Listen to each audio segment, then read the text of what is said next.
I'm here today with my great friend Rebecca Kai Dotlich, and she is the author of one of my favorite. Well, okay, she's the author of a lot of picture books, but one of my all-time favorite picture books, Bella and Bean. And I've invited her here to talk about Bella and Bean. So, Rebecca, would you talk about it? Would you talk about Bella and Bean? Okay, hi. Hi, everybody. Sure. Bella and Bean is a picture book that has to do with friendship. And Bella is a poet, and Bean is her best friend and her muse. And Bella is pretty serious. Bean likes to have more fun. Bean can't quite figure out why Bella just wants to sit around and write words all day. And Bella can't quite figure out why Bean keeps bothering her.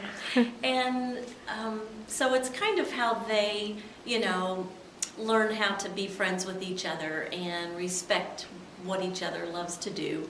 And but at the end of the day, wouldn't you say that poetry wins out? Poetry wins. Yes, poetry wins. Yes. And friendship, of course. Yeah. Well, of course, the two go together, don't they? Yeah, that's right. Well, one of the things I want to ask you about is about the role of the poet and the role of poetry. Can you talk about that? How you feel about how poetry plays out in our lives? Okay. I deeply love poetry. I have an obsession with poetry. I have for a long, long time. The biggest thing I think about is that poetry is this small package of words on the page that holds so much emotion. I don't care if it's a funny poem or a serious poem or a poem with beautiful language and metaphor. It's just full of emotion, and I love the idea that a child might read a poem just like I do sometimes, and they say, wow, I feel just like that, or that's exactly what that looks like, or yeah, I never thought about that. But mostly it's just the emotion that a poem can bring out. Mm-hmm. I love that. And you also talked about how, if you're a reluctant reader, about how the poem leaves space on the page, about white space. And Right. There, it sounds simple, but there's so much white space around these few words that I think it leaves a lot of room for imagination. It kind of, it's clean. It kind of lets the mind be clear when it's looking at that poem. Not that a novel can't do that, but I think in poetry, it's just a poem you can read one page. You don't have to read the whole book if you don't want to. And that one page, that one poem can be good enough, maybe at that moment. And so that's what I love about it. I love that. One of the things that you do a lot of is teach. And I want you to talk about the way you teach writing poetry in a workshop situation. Okay. Well, it's one of my favorite things to do. I love to teach poetry workshops to children, and in fact, the younger the better. A lot of people think young children can't write poetry. They're wrong. They love it. I do it a couple of different ways. Sometimes I am the scribe, and I get the children to group write the poem, and we do it together.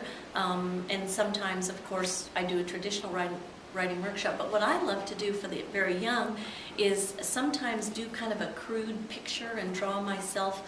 I'm not an illustrator, of course, but I'll draw for them something that they're going to write about. That, we might choose a snowman or a pirate or a butterfly, and draw a picture, and then we label parts of it, and everybody gets a chance. I like everybody that wants to have a chance to add something. So we'll kind of label things like the twigs on the snowman's arm, and his nose, and his hat, and his belly, and his buttons, and all those different things. And then we just start taking a sentence from here or there and throwing it out there. And I always tell them, we can always change it, we can always throw it away, we can always add to it.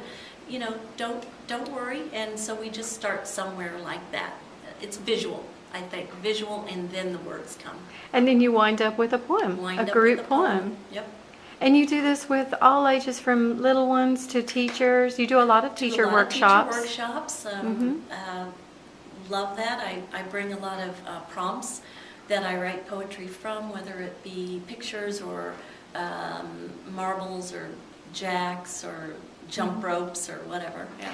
You were telling me something really, really great the other day about having lunch with the kids when you go to schools, that once in a while you get to have lunch with the kids or they get to have lunch with you.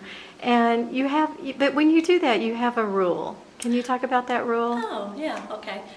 When they say that they're going to pick some children to have lunch with me, I say that's great, but I say I would like to make sure that one of those children, if you would please, would be a child that really needs to be picked for something, that maybe they've never been picked for anything, and they just need that. They need their name called out in that class when she says, or he says, you know, here's the names that are going to have lunch with our, you know, visiting poet today, and I want one child at least to be someone who has never been picked for something and needs that.